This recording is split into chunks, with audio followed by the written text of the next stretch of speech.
साल की आखिरी रात पर हर तरफ नए साल का जश्न मनाया जा रहा था। बड़े बड़े घरों को लाइटों से पूरी तरह जगमगा दिया गया था। हर तरफ रौनक ही रौनक थी। शहर के बड़े बड़े बंगलों में हर तरफ पार्टियां और जश्न मनाया जा रहा था। नए साल के आगमन पर लोग थिरक रहे थे।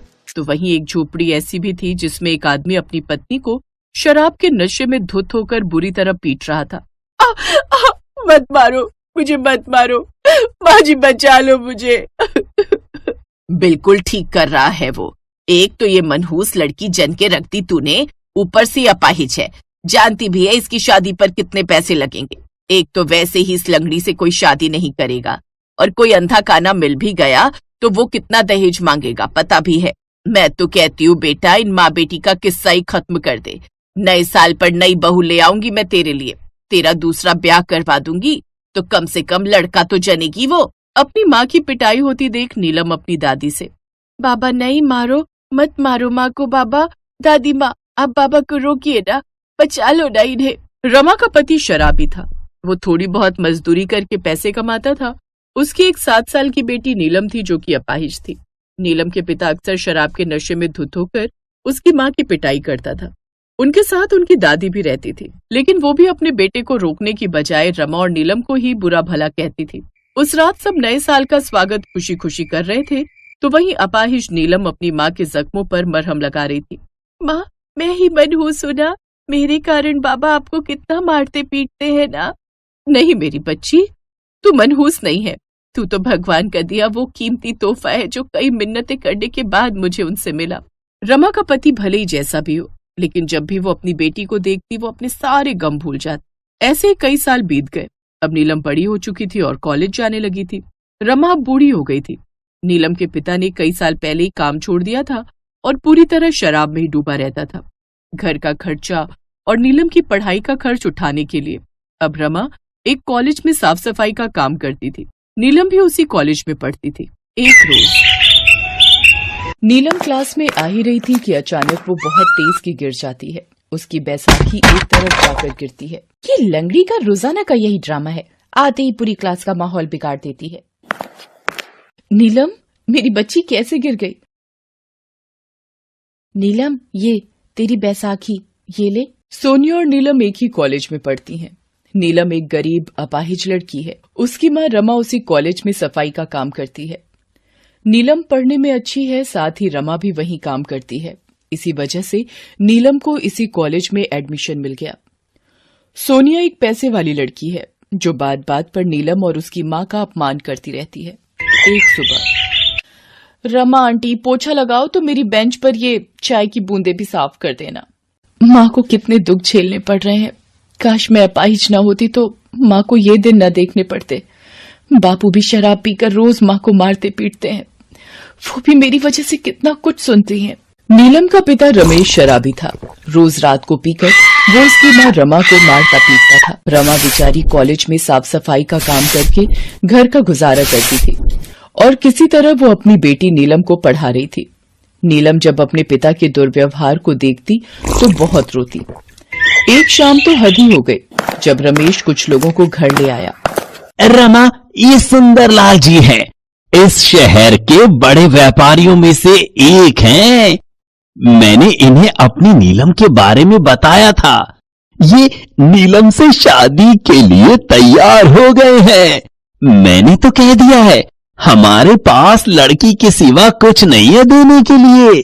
जरा इधर आना। ये लड़का नहीं, एक 60 से 65 वर्ष का बूढ़ा इंसान है। जरा इसकी उम्र तो देखो। तुम इसके साथ अपनी बेटी की शादी करना चाहते हो? खबरदार, तेरी जरा सी आवाज भी आई। एक तो तेरी लड़की के लिए रिश्ता ढूंढ कर लाया हूं। ऐसे नखरे दिखा रही है जैसे तेरी लड़की कहीं की हूर की परी हो।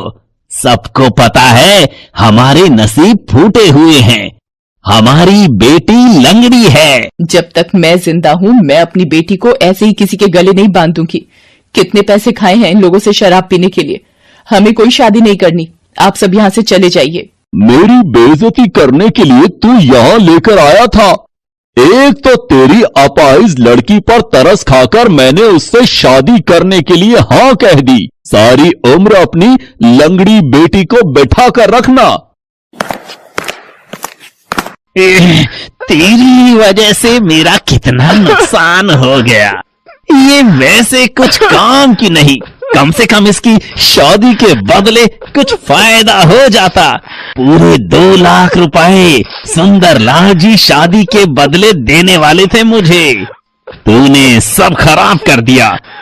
हट, बोतल चढ़ाने दे, सारा नशा उतार दिया। रमेश एक लालची पिता था। वो चाहता था कि वो नीलम की शादी उस अमीर सुंदरलाल से कर दे ताकि उसे पैसे मिल जाएं। इसलिए वो सुंदरलाल को दोबारा मनाने के बारे में सोचने लगा। नया साल आने वाला था। सोनिया कॉलेज में एक अनाउंसमेंट करने वाली थी। फ्रेंड्स, मैं आप सबको बताना चाहती हूँ कि इस बार न्यू ईयर की पार्टी मेरी तरफ से है और आप सब इनवाइट हो। ये पार्टी मैं एक बहुत ही मशहूर क्लब में देने जा रही हूँ। फिर तो बहुत मजा आने वाला है। तुम्हारे नए साल की पार्टी का अलग ही मजा है। ड्रिंक्स, स्नैक्स, डांस पार्टी और बहुत कुछ। ये सोनिया लंगड़ी को भी बुलाना है क्या? वो दे। अरे बुला लूंगी, इसको भी बड़ा मजा आने वाला है। कोई ना कोई मनोरंजन करने वाला भी तो होना चाहिए, वरना पूरी पार्टी बोर जाएगी। रुक, मैं इसको आने के लिए कहती हूँ। नीलम, मैं अपने घर पर नए साल की पार्टी करने जा रही हूँ। वो बुलाए है। मैं चाहती हूँ कि तुम भी इस नए साल की पार्टी में जरूर आओ। देखो, मना मत करना। मैं चाहती हूँ कि हम सारे आपसी भेदभाव मिटाकर नए साल की शुरुआत करें। काम्या, तुम्हें भी आना है। मुझे पता है तुम नीलम की बेस्ट फ्रेंड हो, तो तुम दोनों का साथ भी रहेगा। ठीक है सोनिया, मैं और नीलम आ जाएंगे। तो ठीक है, कल रात तुम सब टाइम पर क्लब पहुंच जाना। काम्या, तुझे तो पता है मैं पार्टी और क्लब वगैरह नहीं जाती, फिर तूने हाँ क्यों बोल दिया? मैंने सुना है सोनिया की न्यू ईयर पार्टी देखने वाली होती है। चल लेंगे ना, फिर न्यू ईयर पार्टी रोज रोज थोड़ी होती है। ठीक है, पर एक बार माँ से पूछ लूं। घर जाकर नीलम रमा को सारी बात बताती है। नीलम, सोनिया का स्वभाव तो तुम जानती हो, पता नहीं तुम्हें भेजते हुए डर लग रहा है। आंटी जी, आप घबराओ नहीं, नीलम अकेली नहीं जा रही है, मैं भी उसके साथ पार्टी में जा रही हूँ। हम कुछ देर रुककर वापस आ जाएंगे। नीलम और काम्या सोनिया की न्यू ईयर की पार्टी में चली जाती है। नीलम एक गरीब परिवार में पली बड़ी थी। वो पहली बार ही किसी क्लब पार्टी में आई थी। सोनिया, ये लड़की कौन है जिसे पार्टी में बुला लिया है? मोंटी, तुम देखते जाओ, पार्टी का मजा दुगना करने के लिए ही इसे यहाँ बुलाया है। इतनी देर में सोनिया माइक पर अनाउंसमेंट करने लगती है। फ्रेंड्स, जैसा कि आपको पता है, अगले 1 घंटे में हम सब नए साल में एंटर करेंगे। नीलम, तुम वहाँ टेबल पर क्या कर रही हो? तुम डांस करने नहीं आ रही क्या? अरे सोनिया, भूल गई, ये तो लंगड़ी है, ये ठीक से खड़ी भी नहीं हो पाएगी और तुम इसे नाचने के लिए बोल रही हो। ओह, मैं तो भूल ही गई। सॉरी नीलम, तुम तो डांस कर ही नहीं सकती। सो फ्रेंड्स, आप लोग डीजे पर ड्रिंक्स और पार्टी के साथ म्यूजिक एंजॉय कीजिए। मोंटी, मेरे लिए एक ग्लास ड्रिंक बनवा लाओ प्लीज।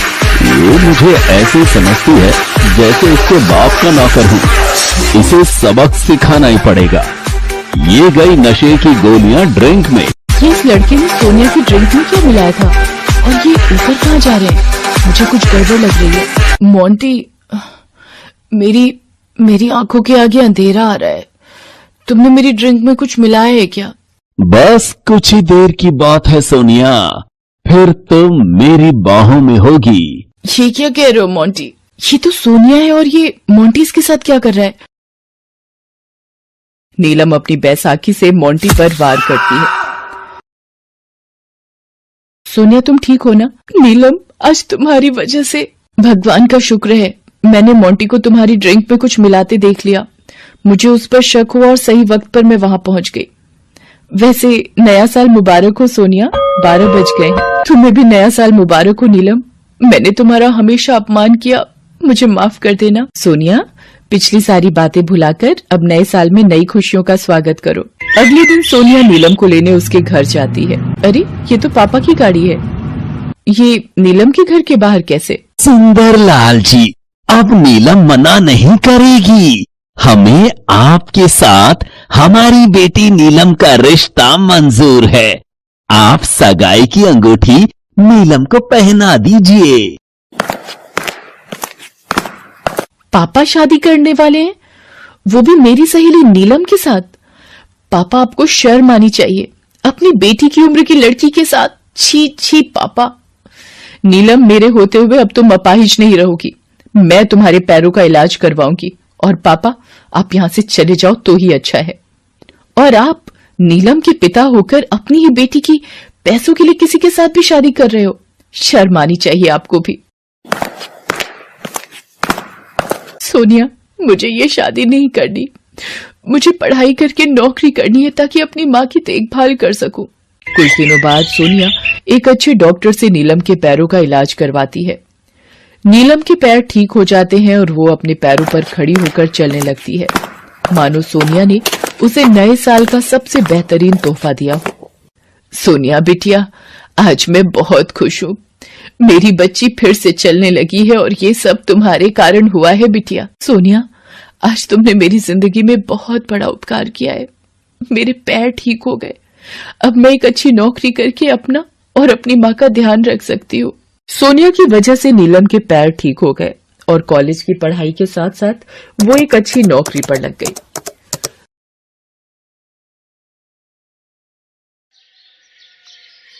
यार मजा नहीं आ रहा यार। हाँ यार, सही बात है। चल ना कुछ एक्साइटिंग करते हैं। हाँ वो तो ठीक है, पर करें क्या? चलना जैद, कुछ अच्छा सा बनाते हैं। सुन, बिरयानी खाएगा? मजा आ जाएगा। चल ठीक है, एक काम कर, तू तैयारी कर, मैं बनाऊंगा बिरयानी। पर कैसी, वेज या चिकन? अब चल, वेज बिरयानी कौन खाता है?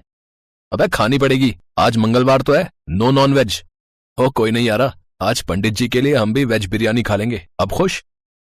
ठीक है, तो मैं जा रही हूँ सब्जी काटने। और मैं चावल भिगोता हूँ। ये कहानी है इन्हीं 3 दोस्तों की, अयान, जैद और आर्या। तीनों एक ही कॉलेज में पढ़ते थे और कुकिंग का कोर्स कर रहे थे। तीनों को खाना बनाने और खाने का बहुत शौक था और यही आदत उन तीनों को साथ ले आई थी। बीतते वक्त के साथ तीनों की दोस्ती और गहरी होती जा रही थी। फिर एक दिन, बड़ी ठंड है यार, बोल कॉफी पिएगा मेरे घर पर? मेरी माँ बहुत अच्छी कॉफी बनाती है। ओए मम्मी के बच्चे, कॉफी तो हम यहाँ भी पी सकते हैं। हाँ पर वो माँ के हाथ वाला स्वाद कहाँ से लाओगे बेटा? और दूसरी बात, यहाँ बल्लू भाई की दुकान पर कॉफी पी भी लोगे, लेकिन ताश कहाँ खेलोगे? हाँ यार ये सही कहा। चल एक काम करते हैं, तेरे ही घर चलते हैं। अयान और आर्या जैद के घर पहुंचे, जहां जैद की मम्मी ने तीनों के लिए कॉफी बनाई। कॉफी वाकई बहुत अच्छी बनी थी, लेकिन अब तीनों बोर हो रहे थे। यार मैं ना बहुत ही जल्दी बोर हो जाता हूँ, तो तू ही बता कि अब क्या करें? सुनो, मेरे पास एक आइडिया है, बोलूं क्या? और नहीं नहीं, पहले हमें इनविटेशन कार्ड छपवाने दे, फिर जब वो मिल जाए तब तू बोल लेना, ओके? अबे यार सही बोला, एकदम सही। अरे वो मेरी माँ, बोल ना। चुप करो दोनों और ध्यान से सुनो। आज 23 दिसंबर है, यानी कि नया साल बस आने ही वाला है, तो लेट्स सेलिब्रेट ना यार। इस बार कहीं बाहर चलते हैं, क्या बोलते हो? नहीं यार, घूमना वूमना रहने दे। एक काम करते हैं, उस दिन यही कुछ बनाते हैं बढ़िया सा। और 31 तारीख को तो मंगलवार भी नहीं है, चिकन की ऐसी की तैसी कर देंगे हम तीनों। और नहीं यार, यही कुछ बढ़िया सा बनाते हैं ना। नहीं यार, घूमने चलते हैं ना। ओए तुम दोनों चुप हो जाओ यार, मेरे पास एक आइडिया है। एक काम करते हैं, हम ना कहीं हिमाचल टाइप जगह पर चलते हैं, पहाड़ियों के बीच। यस, तू मेरा पक्का दोस्त है यार। ओए पहले पूरी बात सुन ले। वहां पर कैंपिंग करेंगे और वहीं जाकर बनाएंगे अपनी स्पेशल बिरयानी। क्या बोलता है? यार क्या सॉलिड आइडिया दिया तूने बे, आई लव यू भाई। तो चलो फिर अब तैयारी में लग जाओ। आर्या तू कैंपिंग का सामान इकट्ठा कर, और अयान तू बिरयानी का सामान तैयार कर ले। और मैं पापा से बोलकर उनकी कार देने के लिए रिक्वेस्ट करता हूँ। हम कार से जाएंगे। कोशिश करता हूँ, कसम से यार, अगर पापा ने कार दे दी ना तो ये ट्रिप जन्नत बन जाएगी। हाँ सच में यार।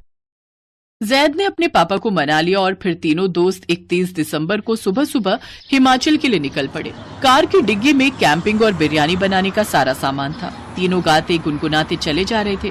कई घंटों के सफर के बाद वो तीनों बस हिमाचल पहुंचने ही वाले थे। शाम होने को थी और तभी एक छोटे से कस्बे में पहुंचकर आर्या ने कहा, सुन न जैद, थोड़ा रुक जा, चाय पी लेते हैं यार। हाँ यार ठीक है, मैं भी ड्राइव करके ना थक गया हूँ यार, ब्रेक चाहिए। तीनों ने वहीं रुककर चाय पी, लेकिन जैसे ही उन्होंने कार वापस स्टार्ट करने की कोशिश की तो कार स्टार्ट ही नहीं हुई। अबे ये क्या हो गया बे? ओह शिट यार, भाई लगता है पेट्रोल खत्म हो गया है। पर तूने तो टैंक फुल कराया था ना। हाँ तो हम कितनी दूर भी तो चले आए हैं, और ऊपर से तू ही बोल रही थी कि हीटर ऑन रख, तो उसमें ज्यादा पेट्रोल लगता है, समझी? अबे वो तो ठीक है, पर अब जाएंगे कहाँ? ये गाँव है, यहाँ कहाँ से मिलेगा पेट्रोल? रुक, कुछ करता हूँ। जैद ने उसी चाय वाले से बात की तो चाय वाले ने बताया कि उस गांव से पेट्रोल पंप पूरे 15 किलोमीटर दूर है और अब वो सुबह ही खुलेगा। उसने बताया कि गांव के सरकारी स्कूल का ताला खुला रहता है, तो वो तीनों वहां जाकर रात गुजार सकते हैं। चाय वाले को शुक्रिया बोलकर वो तीनों सरकारी स्कूल पहुंचे, जहां कुछ बच्चे खेल रहे थे। अरे बच्चों, यार एक हेल्प कर दो यार, हमारी गाड़ी वहाँ खड़ी हो गई है, यहाँ थोड़ी सी चढ़ाई है, तो प्लीज जरा धक्का लगवा दो यार, ताकि हम कार को स्कूल के अंदर खड़ी कर दें प्लीज। अरे भैया, क्यों फिक्र करते हो, हम आपकी मदद जरूर करेंगे। ओए बच्चा पार्टी आ जाओ। स्कूल के सारे बच्चों ने ताकत लगाई और जैद की कार को अपने स्कूल में ले आए। उधर जैद ने स्कूल के हेडमास्टर से मदद मांगी तो उन्होंने भी उन्हें स्कूल में रात गुजारने की इजाजत दे दी। और फिर अबे यार, पूरे प्लान का दही हो गया भाई। हाँ, पर हम हिमाचल तो आ ही गए ना। जरा देखो तो इन गरीब बच्चों को यार, इनके पास तो गर्म कपड़े तक नहीं है, फिर भी भाई ये कितने खुश हैं यार अपने दोस्तों के साथ। भाई सही बोला यार, और मुझे इसी बात से एक जबरदस्त आइडिया आया है। तो भाई इनविटेशन कार्ड छपवाएं क्या? जल्दी बोलना। एक काम करते हैं, हम अपना न्यू ईयर इन्हीं बच्चों के साथ मनाते हैं। क्या सॉलिड आइडिया यार। चल फिर एक काम कर, उस दुकान से थोड़े और चावल और मसाले खरीद ला। ठीक है भाई। और आर्या, तू चूल्हा तैयार कर और इन बच्चों की मदद से लकड़ियां इकट्ठा कर, तब तक मैं गाड़ी से सामान बाहर निकालता हूँ। ठीक है बॉस। तीनों दोस्त अपने अपने काम में लग गए। काफी देर तक बिरयानी बनती रही, फिर रात के 12 बज गए। सभी ने एक दूसरे को नए साल की बधाई दी और फिर तीनों दोस्तों ने सारे बच्चों को बिरयानी परोसी। धीमी आंच पर पकी वो बिरयानी वाकई बहुत ही स्वादिष्ट थी। उन गरीब बच्चों ने अपनी जिंदगी में कभी ऐसा कुछ नहीं खाया था। आखिर में बस एक प्लेट ही बिरयानी बची थी और तीनों दोस्तों ने उसी प्लेट में बड़े चाव से बिरयानी खाई।